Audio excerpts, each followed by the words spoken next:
Few figures in history have captivated the imagination quite like Grigori Rasputin. A Siberian peasant turned mystic, Rasputin rose from obscurity to become one of the most powerful men in Russia.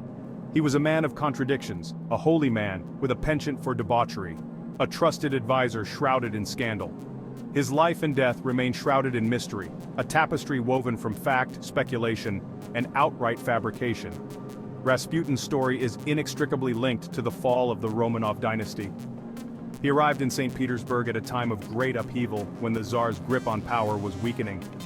Into this volatile mix stepped Rasputin, a self-proclaimed holy man who claimed to possess extraordinary healing powers.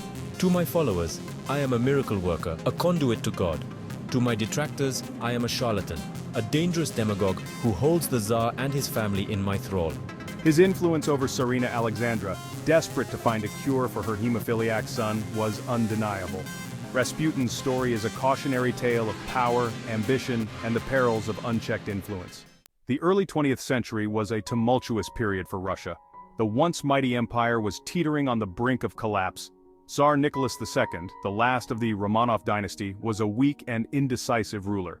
The Russo-Japanese War exposed the weaknesses of the Tsarist regime. Russia's humiliating defeat fueled the flames of discontent. The industrial workforce was ripe for revolution, inspired by socialist ideals. Strikes and protests were ruthlessly suppressed by the Tsar's secret police.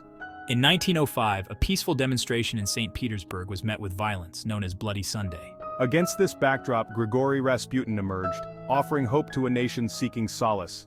Rasputin's arrival in St. Petersburg marked a turning point in the fate of the Romanov dynasty.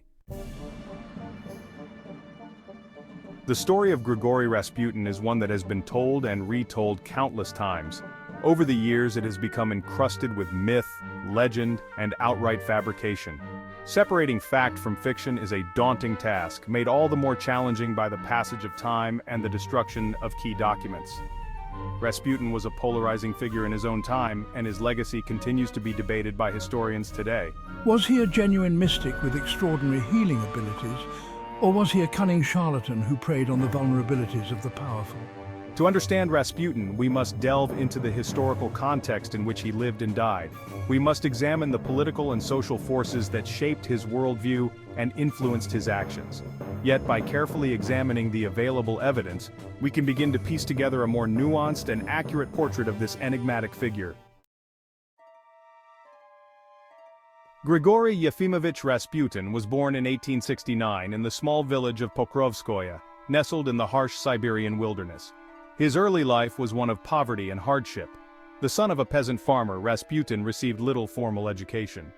He grew up in a world steeped in superstition and religious fervor, where the line between reality and mysticism was often blurred. As a young man, I developed a reputation as a religious seeker. I embarked on several pilgrimages, visiting monasteries and holy sites across Russia. During his travels, he encountered a variety of religious sects and mystical traditions, which would later influence his own brand of spirituality. Rasputin's teachings were a blend of Orthodox Christianity and mystical beliefs. He preached repentance and redemption, but he also believed in the power of ecstasy and the importance of connecting with God through physical and emotional experiences.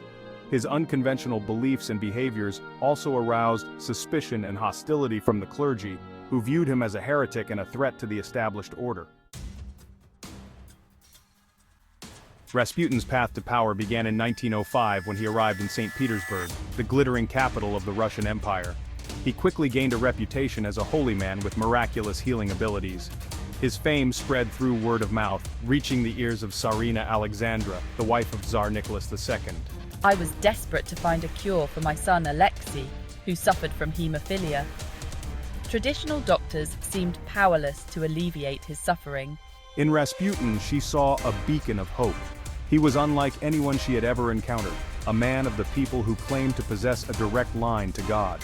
Rasputin's apparent ability to ease Alexei's suffering, even if only temporarily, cemented his place in the Tsarina's inner circle. I became convinced that he was a holy man sent by God to save my son. My faith in Rasputin was unwavering, bordering on fanaticism. I saw him as my protector, my confidant, and my spiritual advisor. Rasputin's influence over the Tsarina grew, and so did his power within the court. As Rasputin's influence over the Tsarina grew, so too did his influence over the Tsar. I was torn between my love for my wife and my duty to my country. I was aware of the rumors swirling around Rasputin, but I was also aware of the calming influence he had on Alexandra. Nicholas was caught in a web of loyalty, guilt, and fear. He was unwilling to alienate his wife. Rasputin's enemies at court watched his rise to power with growing alarm. We accused him of being a charlatan and a threat to the empire. While some accusations were exaggerated, Rasputin's behavior was often scandalous. His presence at court became a source of embarrassment and outrage. By 1916, Russia was in turmoil. World War I was raging and the country was suffering heavy losses. The Tsar's decision to take personal command of the army had backfired, leaving the government in the hands of the Tsarina and her inner circle, of which Rasputin was a key member. Rasputin's influence over the Tsarina had reached its zenith. He was said to have a hand in everything from military appointments to religious matters. His enemies, who included members of the aristocracy, the church, and even the Tsar's own family, believed that he was leading Russia to ruin. A plot was hatched to eliminate Rasputin, to save the monarchy from itself. The conspirators included Prince Felix Yusupov, a member of one of Russia's wealthiest and most powerful families, Vladimir Purishkevich, a right-wing politician, and Grand Duke Dmitry Pavlovich, the Tsar's own cousin. We believed that Rasputin's death was necessary to save the monarchy. We saw him as a cancer that needed to be excised before it could destroy the entire body politic. On the night of December 16, 1916, Rasputin was lured to the Moika Palace, the home of Prince Yusupov, under the pretense of meeting with a group of aristocratic women. Yusupov, hoping to exploit Rasputin's well-known weakness for women, had prepared a lavish spread of food and drink laced with cyanide. To the conspirators' surprise, Rasputin seemed unfazed by the poison. He continued to eat and drink with gusto, showing no ill effects. Yusupov, growing increasingly desperate, shot Rasputin in the chest. The wounded mystic collapsed to the floor, but he was far from dead. He rose to his feet and lunged at Yusupov, screaming that he would tell the Tsarina everything. A struggle ensued, during which Rasputin was shot several more times. He was finally subdued and his body dumped into the icy waters of the Neva River. The assassination of Rasputin was a gruesome affair, a testament to the hatred and fear he inspired in his enemies. It was also a sign of the times, a reflection of the violence and instability that gripped Russia in the waning days of the Romanov dynasty. The death of Rasputin was as shrouded in mystery as his life. Rumors spread like wildfire throughout St. Petersburg and beyond. Some whispered that he had been castrated, his body mutilated beyond recognition. Others claimed he survived the initial assassination attempt, only to be finished off later. The autopsy report confirmed he was shot multiple times and found in the Neva River.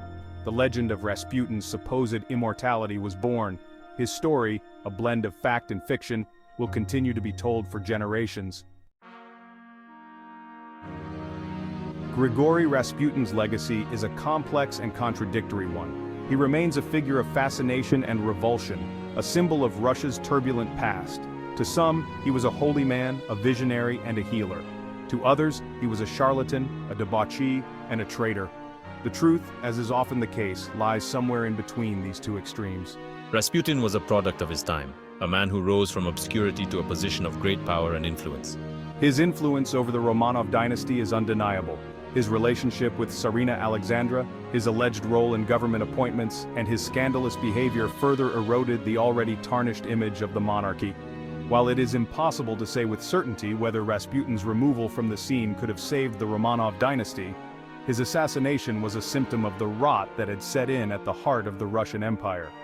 It was a sign that the old order was crumbling, that a new era was dawning. Rasputin serves as a reminder of the dangers of unchecked power, the allure of the unknown, and the enduring human fascination with the dark side of spirituality.